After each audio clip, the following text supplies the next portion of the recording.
Good evening, good evening, good evening, and welcome to another Blether with Heather. I'm, of course, the eponymous Ali Heather, and I'm delighted to say I'm joined on this occasion by Mr. Billy Kay. Good evening, Billy. Good evening to you, sir. How are you getting on? I'm surviving like everybody else post-COVID, but get to be going out again, get to be doing things again. And for example, I was doing an amazing thing last weekend that shows the change in attitude towards Scots, where the tune of Cooper and Fife was celebrating its Scots heritage. Sir David Lindsay's Satire of the Three States was first performed in Cooper, and I did a reading at the Crosa Cooper, so that's probably for the first time it's been declaimed since the I think it was the 1540s. I did a reading. The Lord Lion King of Arms was there, and he spoke. And the great thing about him was he introduced some Scots as well. And the bairns were all dressed up in medieval costume. And I got an email about it the day saying that the teachers were that delighted with what happened that they're now going to encourage more Scots and more study of the ancient history of older Scots in the skills in Cooper. Come on. That's phenomenal. Never give up the same effect, eh? No. Just keep chaving away and you'll get there. 100%. So, of course, me and Billy are here tonight to chat Ahan Scots language in general, but specifically the Scots Language Awards, which are this Saturday. So they're at the Gardyne Theatre, which is just kind of between Broughty Ferry and Dundee, smashing a wee spot. We're all going to be getting along there together. It'll be COVID safe. Folk will be wearing masks. There's place to social distance, that kind of good stuff. Get your tickets. Go to scotslanguageawards.com. The new. Get yourself a ticket and join us there. Of course, folk watching this in places that aren't so handy for Dundee, you can tune in online. It'll also be a hybrid event. So you can join us in person, or you can join us on the YouTube or wherever you're watching this, the new.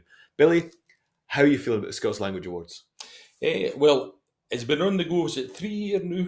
And it's great to see the rise ilka year and see the list of potential winners growing every year too. I've described, in the mother tongue, I describe Scots Wiles as being like an underground activity practised by consenting adults in the privacy of their own home. But now has definitely come out. And it's things like the Trad Awards that have brought it out of its ghetto, out of its home, and made it a public event, which it should be. And that David Lindsay showed what a public event it was, lang syne.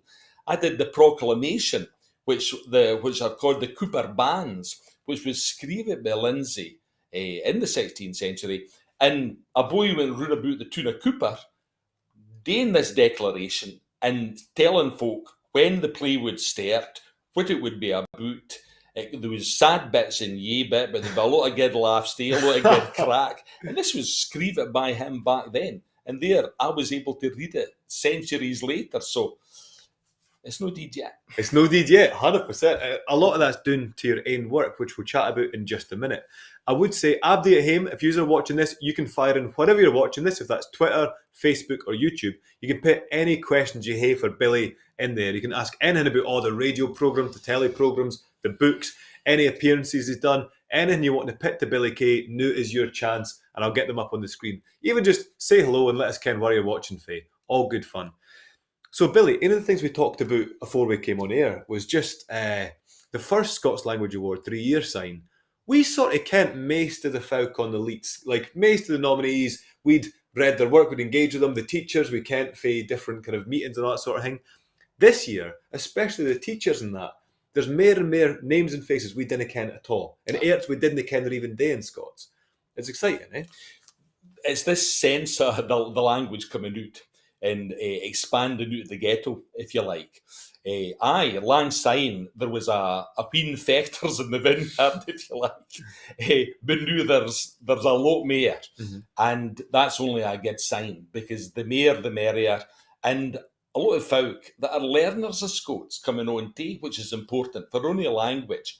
So that great saying, "Tak tenter is tint," use it or lose it. Well, especially with a language like Scots, you have to use it. You have to make it public. You have to bring it out of the ghetto and out of the closet and make it a public affair. And that's what organisations like Hands Up for Trad and events like these awards do. 100%, couldn't agree more. But we would say something we're also dead looking forward to, because obviously me and Billy will be there. Billy's got an award to present. I've got to host the whole thing. we're awfully excited about the live performances we're going to hear on the night. So I personally am most excited about a lassie cried Victoria McNulty. Now, she brought out a collection of poetry cried Exiles. She's fae a scheme in Glasgow. I didn't mind the name of it. It's something like what the East End, whatever pit they all support Celtic in. She's fae that bit. Could be Denniston. Could be. I can't mind off the top Could of be my head. Easterhouse. But she brought out this amazing collection of poems cried Exiles. Right. And then over lockdown, put together a wee film about it, which was just the most powerful and impactful piece of new screeving I've seen about Glasgow in years. She didn't ken until it hit the press that she was doing Scots work. No, she's a tremendously talented poet, but she was just thinking, I'm using my own voice, I'm speaking the language of my own community. She is one of the best performance poets going, and I didn't think you've seen her live before, have you? Oh, I haven't. Absolutely something to look forward to. Great. But you were telling me you're excited most about Ellie Beaton. Well, Ellie is one of these Doric divas. I ken her through Iona Fife. I've met her at some of the Trad Awards in the past, where she's come along to the awards with Iona. And then I saw her in the BBC's Young Traditional Musician concert this year for the first time on TV. And she's got a cracking voice. And she's a cracking Scots speaker, Doric speaker, and she's steeped in the traditions of the North East.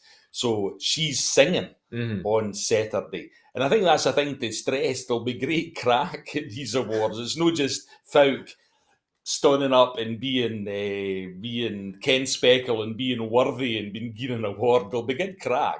And Ellie's great for North East sang crack. Aye, 100%. There's folk that I'm dead excited to meet, like Littlest Chicken, a boy that's kind of dead big on TikTok, just like humorous, good sangster, all that kind of good stuff. He's coming along. I think he's up for Scots Speaker of the Year. Right. But no, the folk there, and we're already talking about what we're going to go after. So there's a party to be had. But I thought, away for the awards, and mind, awards, Garden Theatre, this Saturday night. Get your ticket at scotslanguageaward.com. They're only a tenner, I think it is, isn't it? About a tenner. They're good price. So you're about 9 for a concession, about 11 for your full fee paying folk. Yeah. So it's dead accessible. But I thought, away for that, because a lot of folk will ken you for the work you do, the writings and programmes you put out there. I thought I'd just ask you a wee bit about yourself. Tell us about where you come from, because you're not a native, you bide in Dundee now, but you're not a native to here. Where did you come from, and how come you got so invested in, I suppose, Scots language, Scots culture, the stories of the working classes? Aye. Well, I was brought up in Goston in Ayrshire, and my world was entirely a Scottish village, and this was the pre-television generation. We didn't get the TV until I was maybe a 12, 11, 12, 13, that kind of age. So it was a Scottish village rather than a global village, and that village spoke 90% Scots, 90% of the time. So it was rare to attempt to communicate. However, when you went to the skill, you got a gunk because you had to communicate in English, and suddenly you saw some folks switching off for education for a guy early age, and you saw other folk to go on the challenge, learn to speak English, and get by in that register. Later on, I discovered, because I was good at languages, and it's because I was a Scots speaker and brought up in a bilingual situation, strong bilingual situation, that I was aware of languages. And I was good at French and German, and that was my passport to university. But I came from a strong working class family that identified strongly with the Scots leid tradition.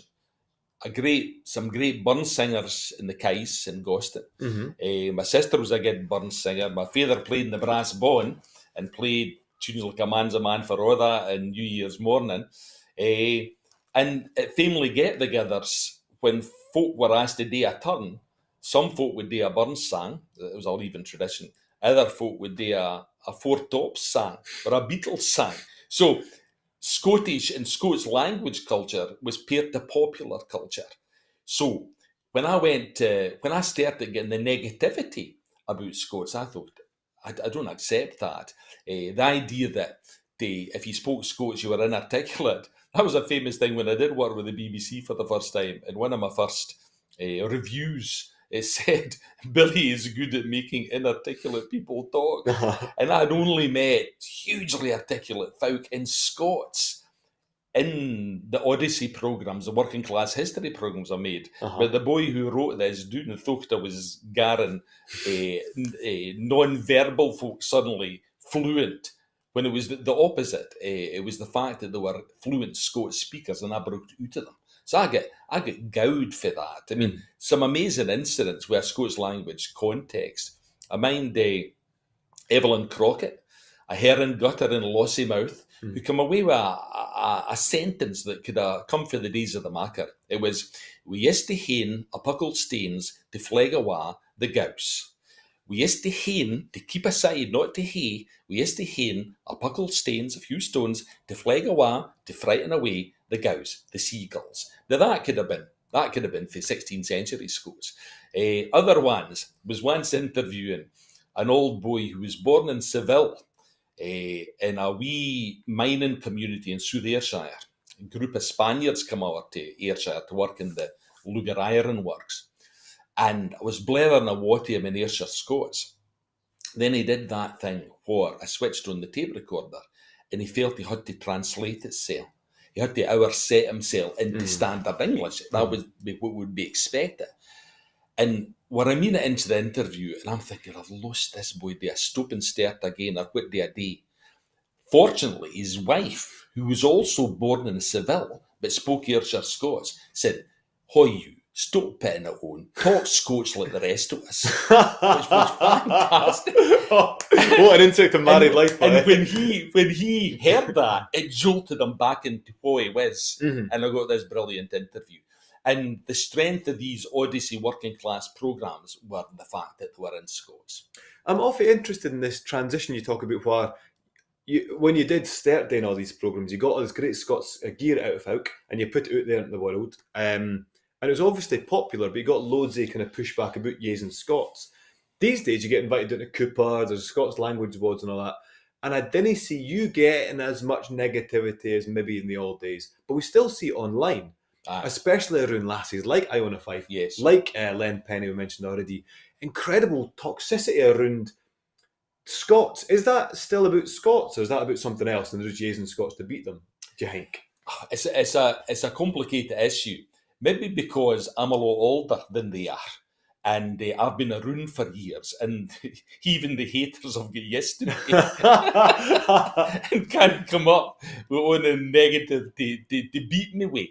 It could be something like that, but the misogyny against these lassies at times is just outrageous.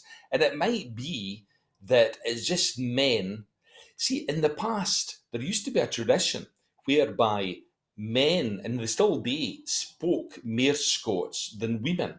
Women were the ones that looked, traditionally, and famously looked after the wains, wanted them to go on. So sometimes it was the women that forbade the wains to speak Scots, whereas the men and the boys spoke Scots as part of their masculine identity. So for these lassies to be successful speaking Scots, it might be something to do with a challenge to their masculinity or something like that.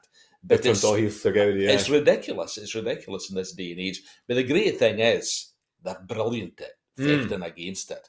I mean, Lenny's put downs to the Bampots are phenomenal. I applaud her on a daily basis. And that's it. Kind of, all the detractors are doing in the comment section someplace.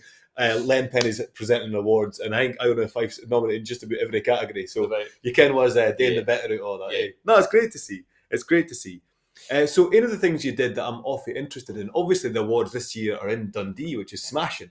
It's dead handy for us, first of all. Yeah. But you come out of Dundee. I didn't think you were biding here yet when you first did interviews around Dundee with Dundee Scots speakers. Aye, it was the desire for the Odyssey series was to cover all the working class experience in Scotland. And I can't nocht about Dundee whatsoever. But I was friendly with a great traditional singer called Jim Reid, who translated, who adapted some of Violet Jacobs' poems for Angus, for example, to create great Scots songs. And I kent Jim for the folk scene because I was into traditional music. And I asked Jim if he thought I should do a programme about the Angus Bothies, the Bothy Chiels, or about the Arbroath Fisher folk, to do something for this area. And he says, I think you should do something in the jute. And my first reaction was jute. Dark brown, boring, industrial, unattractive. And he tell me a wee bit about the women. And he says, and I ken some great characters. that would do it. So he convinced me to do it.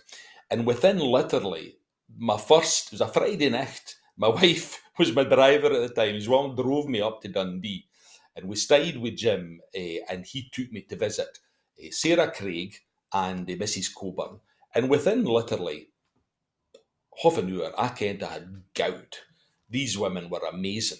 Because of that reversal of social roles that I was unaware of, or the pair men and boys were paid off at the age of 18, and the women and were cried kettle boilers quite often, and the women became the wage earners, and strong women developed, created a matriarchal society. And I just found it fascinating. So I recorded these women, and the strength of these women was phenomenal. A great line that Mrs. Coburn, I can still picture her to this day, Mrs. Coburn in Dura Street, come away with, talking about Winston Churchill. I didn't vote for him. I didn't vote for nobody. For looking after bairns, for washing clays, looking after bairns, and looking after a bloody boozy man. That's just I didn't have time to vote. She also referred to Churchill as a Humphrey Bagot twister. I wouldn't disagree with that. Like, So when folk are praising Winston Churchill, I had the Dundee version of that, and I also had the Ayrshire miners version of that, growing up in a mining community in Ayrshire, where he had this terrible reputation as the man who engaged the army in George Square in 1919, I think it was. so they minded that, eh? Oh, that was still, among the miners, was still a story. And also for sending in the Scottish regiments to their death at the Dardanelles during the First World War. So he was a hated figure, Churchill. Aye, no, he's one of the things I really love about Dundee is that just communally we've all sort of agreed just to not like him. So it is like a marquee pride of the city, and I can get on board with it. And the more you read about it, it is satisfying. But then when you do see him win like greatest Britain ever, you think, Aye. Hold on, Aye, no. we haven't engaged the rest of the UK in our narratives here enough. That's right. So in terms of the Scots language and the sense you're getting around it just now, Faye, when you first started out, there wasn't that many kind of names that were kind of daying Scots dead publicly. One of them is winning an award at the Scots Language Awards, and you're presenting it. It's a man called Derek McClure. Tell us just a wee bit about Derek. So if you at him didn't ken, Derek McClure is being up for a Lifetime Achievement Award at the Scots Language Awards, which Billy will present. That's right, and it's the award is given by a fantastic scriver called Janet Paisley that did a lot of work too. Derek, I would say more than anybody in academia in my lifetime has been the end that's furthered Scots and the cause of Scots. And one of the things I'm going to say when I present the award is that I was able to study Scots as part of my English language and literature degree in 1969 to 74. But the problem was, as a young radical who was a Scots speaker, I felt that at times the academics were treating it as a dead language. And I didn't like that at all, because I'm sitting with the tongue in my head, literally. Derek has never treated it as a dead language. It's always been promoting it as a living language, a living lead, and something that's still got a hell of a lot of life in it. So that's one of the things I admire most, because a lot of academics traditionally like to stand back for a subject and say they've got the objectivity. Well, Derek's always been pro-Scots, and that shows in the work he's done. But he's done great objective academic work as well. So I can speckle and deserving figure. Aye, 100%. Couldn't agree more with any of that. I worked with Derek a wee bit in a time working for the University in Aberdeen. And one of the things, like you say, he was so passionate, just dead passionate about Scots and about Scots language, culture, history, all that good stuff. But he never kent his objectivity. Aye. He kent what he was talking about, but he kent what could be relied upon, what was evidence, yes, and why maybe folk like myself were getting a wee bit carried down the wrong gateway things, just getting a wee bit carried away, wee bit carried away with the activism that maybe wasn't on the surest footing. He kent the way to go. And just to give you a wee recommendation, one of the things I love that Derek's produced outside of his academic work, is this. It's cried a kist o' skinkling things. And it's a collection of work for the first and second waves of the Scots language renaissance for the 20th century. Now, you hear some of the big hitters in there. You hear like Nan Shepherd, Hugh McDermott, the sort of folk you'd expect to be in there. But there's also dozens of lesser Kent poets working in that rich 20th century vernacular tradition in the mould of McDermott's Kent sort of plastic Scots. Aye. And it's a smashing bit of work, and it's a smashing bit of our story that got us to where we are today that maybe I wasn't too aware of. And Derek's brought that together, is brought together no with that deed hand academic coldness, like you're saying, with a real warmth and with real love. And his introduction, you can see that sort of clear-sightedness, but also his love and depth of knowledge is subject. So in terms of the change that's been wrought by folk like yourself, folk like Derek, you've put a lot into your activism for Scots. Do you think you've achieved a significant change? Am I growing up in a different world? Are you're like, say, Littlest Chicken, 20-year-olds who do in Glasgow? Are they growing up in different environments around language, thanks to the work of Derek and yourselves? Like, what's changed? It depends where you come from, what your experience has been at the skill, what age you are. In other words, I've had a lot of folk coming up to me over the years and saying what a difference my work, and especially reading the Scots in mother tongue, made to their self-worth and their identity and what they thought of themselves and the folk they came from. And the book has sold thousands and thousands of copies, but there are still folk who've no experience of that, who don't ken it exists, I remember Matthew Fitt talking about getting into a skill in Glasgow where, to introduce Burns, the teacher wrote up the word slang. That's what Burns wrote in. So there's tremendous enthusiasm and vir and smedum and ye side of the Scots language movement.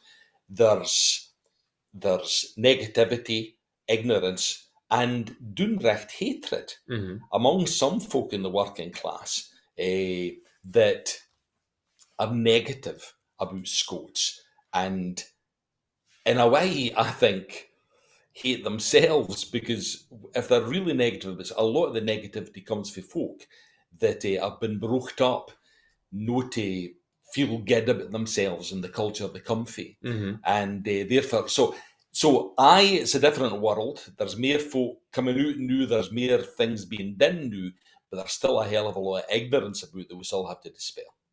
I'd agree with all that. What do you think the best way for it is? Because there's more and more of us. Any of the things you get with the Scots Language Awards, and they join us on Saturday, so you can be part of this network.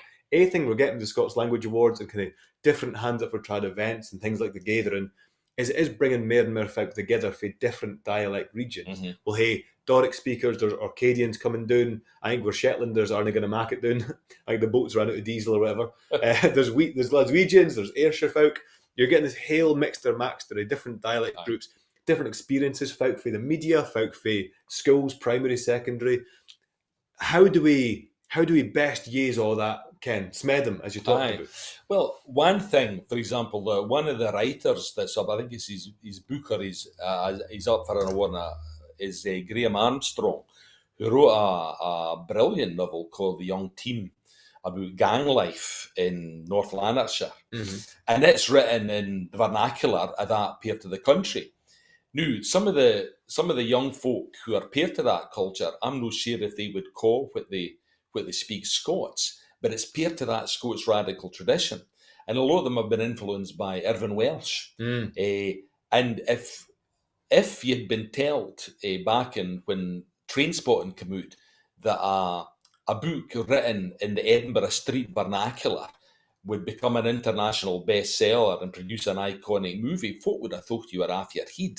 But now there's young writers like Graham Burnett's another example of it, a working class state of mind. Colin Burnett. Colin Burnett, sorry.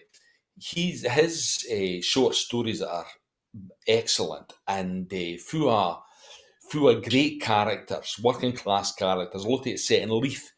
And so there's two young writers for different backgrounds, and they're using their form of Scots.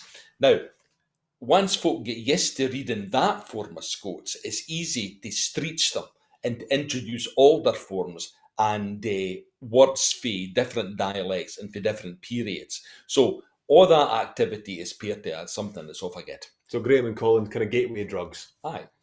Well, I wouldn't use drugs in either context. One final minding. I would say a wee comment for Joe Bruce. Oh dearie me, the subtitle generator can't cope with the Scots language. I think YouTube's trying to hammer subtitles underneath us. Office, sorry, YouTube. Well, they hate to get clever with it, eh? Scots speaking robots. Why no? Anne Wallace is just saying, I've just read that fantastic. Anne, we've mentioned the Wheen books. Were you talking about? Tell us what book you've just read that was fantastic, because I'd love to ken. And Laura Smith saying she'd love to overset some Royal Society of Chemistry resources into Scots if you're keen. Chemistry is not really a strong suit of mine, Billy. How do you feel about chemistry? I'm afraid it's a foreign language to me, unlike most languages. Chemistry and mathematics are a foreign language to me. But some of the great scientists in the world would have spoken Scots in the time of the Scottish Enlightenment. So they would have been great Scots speakers, Hutton and people like that, definitely. 100%. There's your line. That's us just about out of time for the day. So mind and get on. All the voting is now closed. The nominees are out there to be read, but the winners have been picked by you, the general public. Join myself and Billy and Iona Fife, Ellie Beaton, Victoria McNulty, and a wheen of others down at the Gardyne Theatre, 7 p.m. Saturday night, and we'll be all out for a wee bevy afterwards, so join us for that and all. Get your tickets and get all your information at scotslanguageawards.com. Billy, cheers very much for coming along tonight. Delighted. Thank you.